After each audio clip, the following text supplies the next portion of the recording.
It was somebody else who let me down. It was somebody else who failed me. It wasn't me, Pastor, but it was somebody else. And yes, brothers and sisters, when you find yourselves in places in life where you are depending and trusting on someone else to come through for you, depending and trusting on someone else to be there for you, to care for you, to protect you, to guide you, to do and give and provide your necessities, it can be a big letdown to you when the person who you are depending on finds himself being insufficient for you.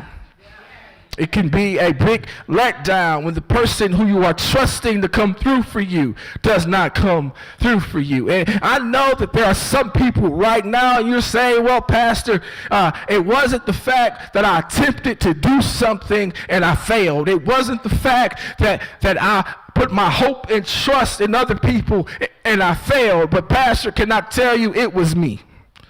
I'm the reason why I failed. I failed because I had a bad attitude. I failed because I did not listen to proper advice and instruction. I failed because I didn't want to obey what God had to say. I wanted to do things my way. I failed. It's me. I failed. To worry because there is somebody who will never fail you. There is somebody who will come through for you. There is somebody who, even when things seem hopeless, they will show up and show out in your situation.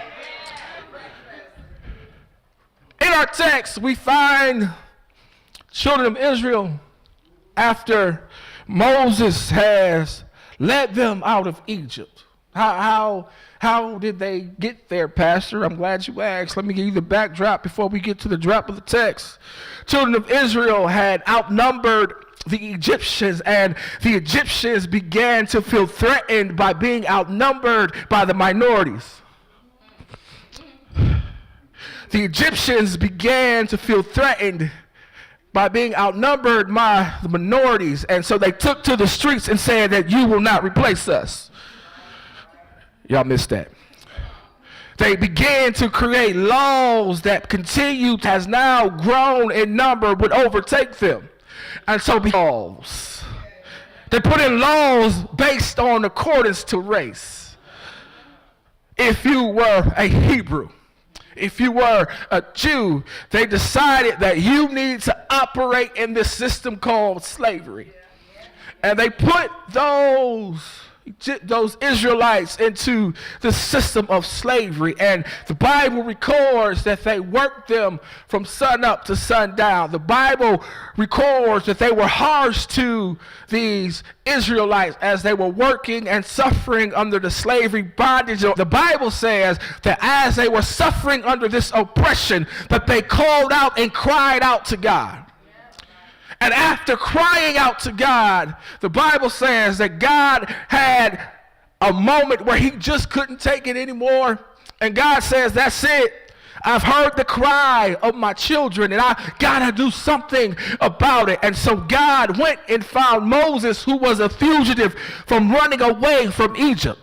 Found Moses hiding on the backside of the mountain as a fugitive, and told him, Moses, all right, I know that you were there in Egypt. I know that you're wanted for murder in Egypt, but I got an assignment for you. I need you to go back to Egypt and tell Pharaoh what I got to say.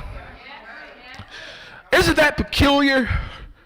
How God will come get you where you are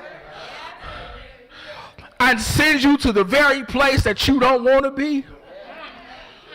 Isn't it peculiar how God will send you to the same folks who know your mess ups? Isn't it peculiar how God will have you go on his behalf in front of people who know all of your mistakes, know all of your failures? But somehow God will work that thing so that you are given the voice to speak. That's what God did for Moses, the fugitive that was running from Egypt. He told Moses, let my people go. My people have been crying out. They have been being too woke. Now, it's okay to be woke because you need to be woke. But when you get to a place where you start thinking that there is no God and just Christ, then I have a problem with that. And the reason why I have a problem with that is because when we look at our history, every move that we've made throughout history has been because we put our trust in God. Every movement, every right that we have has been because we as a people have put our trust in God. The reason why we're able to celebrate 102 years here in Monroe is because back in 1922, a group of black folks got together in Monroe County and said, we can do a church right here. They put their trust in God. And what I found is with the new woke generation is there is no more trust in God.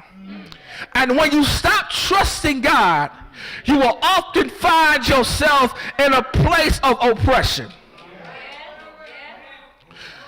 Because we depend and